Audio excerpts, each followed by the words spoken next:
Dear listeners, I welcome you to my channel. Leave your comments and impressions, I value your opinion. The wind teases the flaps of the tent, its faint whisper echoing the chaos brewing in my heart. I zip it open, the fabric complaining with a high-pitched whine. My intention is simple: retrieve the climbing gear Derek borrowed. What I find instead is anything but simple. Scattered among typical camping clutter, crumpled maps, a discarded boot, a lonely sock, is something shockingly out of place. A swatch of red silk peeks out from under a rumpled sleeping bag, unmistakably the lingerie I gifted my wife, Lila, on our last anniversary. It's a stark anomaly in the muted earth tones of the tent's interior. I snatch it up, the fabric slipping like cold water through my fingers. The air feels thicker as I hold it, a sense of betrayal sinking into my skin like a chill. I can't breathe. It's not just the lingerie, there's a note too, casually discarded next to where the garment had been hidden. Come there at 9 p.m., I'll give you an unforgettable night of love. The words burn my eyes. A seething anger bubbles up within me, but it's the following line that carves through my numbness. I took my revenge harshly, now she's in ruins. My heart hammers against my ribcage. Revenge? Ruins? What had Layla done? What had been done to her? I fold the note, tucking it into my pocket, a vengeful plan already knitting itself together in the shadows of my thoughts. I hear voices approaching, snapping me back to the moment. Panicking, I shove the lingerie under the sleeping bag, leaving no trace of my discovery. As I step out of the tent, Derek and his girlfriend, Jess, come into view, laughter carried on their lips. Hey Sam, did you find what you were looking for? Derek calls out, oblivious to the storm raging inside me. I force a smile, my fingers clenched tightly around the fabric of my jacket. Yeah, all good. Just grabbing the gear. You guys heading out for the hike now? Jess nods, her smile bright. Yeah, the weather's perfect. You sure you don't want to join us? No thanks. I've got some stuff to take care of. A lie tastes bitter on my tongue. I need time alone to think, to plan. As they wander off, I head back to my own tent, a small, solitary haven among the trees. Inside, the stillness surrounds me, a stark contrast to the turmoil inside my head. I pull out the note again, rereading each word, each promise of an unforgettable night and destructive revenge. Lila, what have you done? I know I should confront her, demand answers, but the thought of her deceit, paired with the ominous note, holds me back. Instead, I decide to watch and wait. Tonight, at 9 p.m., I'll return to this spot, not to confront, but to observe, to see who comes and what transpires, and depending on what I discover, I'll plan my next move. As the hours tick by, the shadows lengthen and the forest grows quiet. With each passing moment, my resolve hardens. Tonight, under the cover of darkness, I will uncover the truth, and depending on what I find, I will dismantle their betrayal, piece by painstaking piece. The sun dips below the horizon, painting the sky in strokes of purple and orange. I'm back at Derek's tent, hidden among the dense underbrush, my heart pounding in sync with the evening's rhythm. The forest is alive with whispers of wind and the rustle of nocturnal creatures. My focus is singular. Watch the tent, watch for her. A twig snaps underfoot, not far from where I'm crouched. I freeze, my breath held tight in my lungs. Two figures approach the tent, their voices a soft murmur carried on the breeze. Are you sure about this? It's a male voice, unfamiliar, tinged with hesitation. Absolutely, replies a distinctly feminine voice, one that chills my blood. It's Lila. Tonight changes everything. They slip into the tent, the zip closing with a definitive sound that seems to echo through the quiet forest. My hands tremble as I consider my next move. Do I confront them now? My grip tightens on the small digital recorder I brought. Whatever happens, I need evidence. Minutes stretch like hours as I wait, the muffled sound of their conversation just beyond my reach. Suddenly, raised voices break the barrier. I inch closer, the recorder poised. You promised her nothing would trace back to us. Layla's voice is sharp, panicked. Don't worry, she won't find out. After tonight, it won't matter, the man assures her, his tone too calm. Unable to contain myself, I stand, fishing through the bushes, the recorder still running. I burst into the tent, confronting the deceit head-on. Layla, what is going on?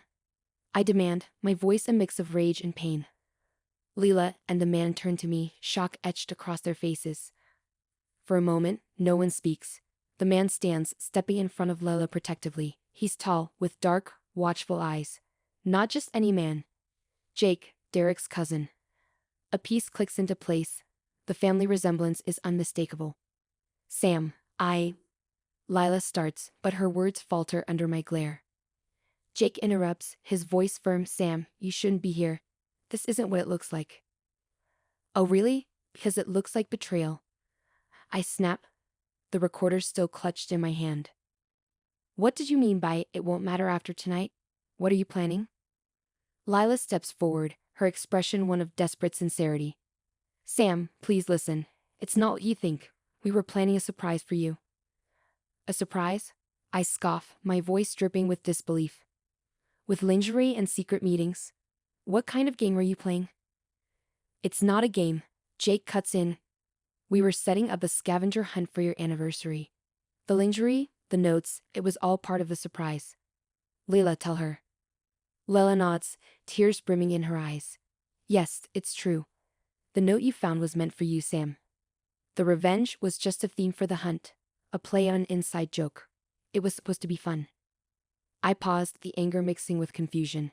Could I have misunderstood? But the secrecy, the whispers. Why the secrecy then? Why all the sneaking around? My voice is thick with suspicion. We wanted to keep it a surprise, and Jake was helping because Derek isn't great with romantic stuff. Leela explains, her voice pleading for understanding. I look between them, the anger slowly deflating under the weight of their explanations, but my trust isn't easily repaired. I need some time, I say finally, backing out of the tent, the recorder still in my hand. As I retreat into the night, the whispers of the forest seem to echo my turbulent thoughts. Trust and betrayal. A thin line tread too carelessly. Tonight was supposed to be revelatory, but the only thing revealed was how quickly I could doubt, how deeply suspicion could run. Whether their story holds true or not, the damage is done, the seeds of doubt sown. Under the moon's watchful eye, I make my way back to my tent, the recorder's playback button attempting siren. Will listening clarify or complicate? As I sit beneath the stars, I realize that regardless of what it contains, the true test will be what comes after, the mending or the end. The night is restless, shadows playing tricks under the moonlight as I lie awake. My mind is a battleground, torn between belief and betrayal. The digital recorder sits on the ground next to my sleeping bag, its presence as heavy as the truth it might hold. I must know. With a hesitant hand, I press play. The voices fill the tent, first muffled, then clear. Leela's laughter, a sound I thought I knew, takes on a sinister echo. Jake's voice joins hers, their words weaving a narrative I had been too blind to see. Make sure everything is set for tonight, Jake says, a hint of urgency in his voice. Don't worry, she won't suspect a thing. She trusts me completely, Leela responds, and I flinch at the ease in her deceit. The recording goes on, their plan unfolding not as a surprise party, but something far more intricate. A sting operation? It's all there, coded language, times, a rendezvous. My heart races. Was their explanation a cover? Was there another layer to their lies? Fueled by a mix of fury and determination, I decide to confront them again, this time with evidence. Dawn is breaking, casting a pale light over the campsite as I march towards Derek's tent. I hear voices inside again, hurried, hushed. I don't bother with stealth this time. I fling the flap open, recorder in hand. Enough lies. I heard everything, I declare, holding up the recorder like a weapon. Derek, standing inside with Lila and Jake, turns sharply. His face registers shock. Then confusion. Sam, what? Listen to this, I interrupt, hitting play. The voices from last night fill the tent again, incriminating, undeniable. Still think it's all about a surprise party. The color drains from Layla's face. Jake looks to Derek, who frowns deeply, listening. When the recording stops, silence hangs heavy. It's not what you think, Sam. Derek starts, but I cut him off. Save it. I don't know what you're planning, but I'm not a fool. I want the truth now, or I'm gone. Lila steps forward, tears in her eyes. Sam, please. It's a misunderstanding. We were helping a friend in trouble, using this as a meeting point. It's not illegal, just personal. Jake adds, We couldn't tell you because it involved your ex, Mark. We thought it upset you. My ex? Mark? Why would he be involved? And why keep a secret from me? 1,000 questions swirl in my head, each one a dagger of doubt. Derek steps closer, his tone sincere. Look, Sam. We should have been upfront. Mark reached out to us. He's in deep trouble with some bad people. We were just trying to help him lay low for a while. So why the injury? The note? My voice is a mix of anger and exasperation. Lila wipes her eyes, taking a deep breath. That was my idea. I thought it would distract from the real issue if someone stumbled upon us. I never thought you'd find it, or hear it out of context. It's a lot to process. Lies mixed with half-truths, or perhaps truths tangled in poorly executed plans. I feel the anger ebbing away, replaced by a profound tiredness. Why should I believe any of you now? My voice is weary, resigned. Because you know us, Sam? Derek says earnestly. You know we'd never hurt you. We just wanted to protect you from Mark's mess. I look at each of them, their faces etched with concern and regret. Could I have misunderstood the entire situation? Was it possible I let jealousy and suspicion cloud my judgment? I need to think, I say, finally stepping back. The recorder still in my hand. I need some air. As I walk away from the tent, the early morning light filters through the trees, casting long shadows on the ground. Each step feels heavy, each breath a bit shallower. Whether their story is true or not, I realize that trust once broken isn't easily mended. And as I walk, I know that whatever comes next, nothing will be the same again. Morning light filters through the trees as I tread a path by the river. The sound of rushing water a balm to my conflicted thoughts.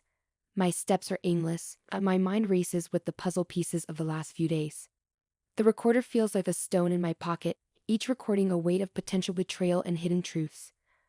I stop, gazing into the swirling waters, reflecting on Derek's words, Lila's tears, and Jake's insistence on their innocence. Could I have been so wrong? The question gnaws at me until a sudden rustle from the bushes snaps my attention away from the water.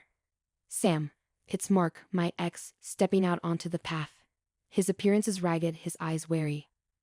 I heard about last night. I need to explain. Mark? What are you doing here? They said you were in trouble, I say, my voice tinged with suspicion. He nods, looking over his shoulder as if expecting someone to appear. I am, or was. It's complicated. Can we walk? I don't feel safe standing still. We start walking, the river keeping pace beside us. Talk, I say firmly. It's a mess, Sam. After we split, I got involved with some people, bad investments. I had money, more than I could pay. When things got heated, I reached out to Derek. He said they'd help me lay low. And the injury? The note? My voice rises with each question. Mark chuckles, a sound devoid of humor. That was Lila's idea, believe it or not. She thought if anyone got nosy, it would look like... Well, you know. She was trying to protect Derek from suspicion for helping me. I shake my head, still processing. So, it was all an act. A cover? Yes, and no. I guess they got carried away with the story, made it more convincing than necessary. We walk in silence for a moment. I'm close to accepting his story, the pieces aligning in a less sinister picture than I'd imagined. But something doesn't sit right, an itch of doubt that won't fade. Why come clean now? I ask. Before he can answer, a shout echoes down the path. Sam. Wait. I turn to see Derek, Lila, and Jake jogging toward us. Their faces are urgent, anxious. Derek reaches us first, out of breath. Sam. We were worried you'd run into Mark alone. We need to tell you everything. The full truth. Derek pants, hands on his knees. Yes, Lila adds, stepping forward. Mark's not just hiding from debtors. He stumbled upon a scheme, some local corruption linked to his investors. When he came to us, it wasn't just money he was worried about. It was his life. Jake looks around, lowering his voice. We were trying to gather evidence, help him expose it without getting hurt. That's why we were secretive. So the recordings, the meetings, it was all to protect him. I ask, the final piece slotting into place. Yes, and we're close to proving it. We just needed a bit more time, Mark adds, his eyes earnest. I take a deep breath. the anger and betrayal I felt melting into a reluctant understanding. But then, a sly smile creeps across Mark's face, and he pulls out a small worn notebook from his jacket. And now, thanks to you, we have someone who can break the story wide open. You, Sam. You're a journalist. You can expose them. With your voice, your platform. It's my turn to laugh, though my heart pounds with a mix of adrenaline and purpose. You use me.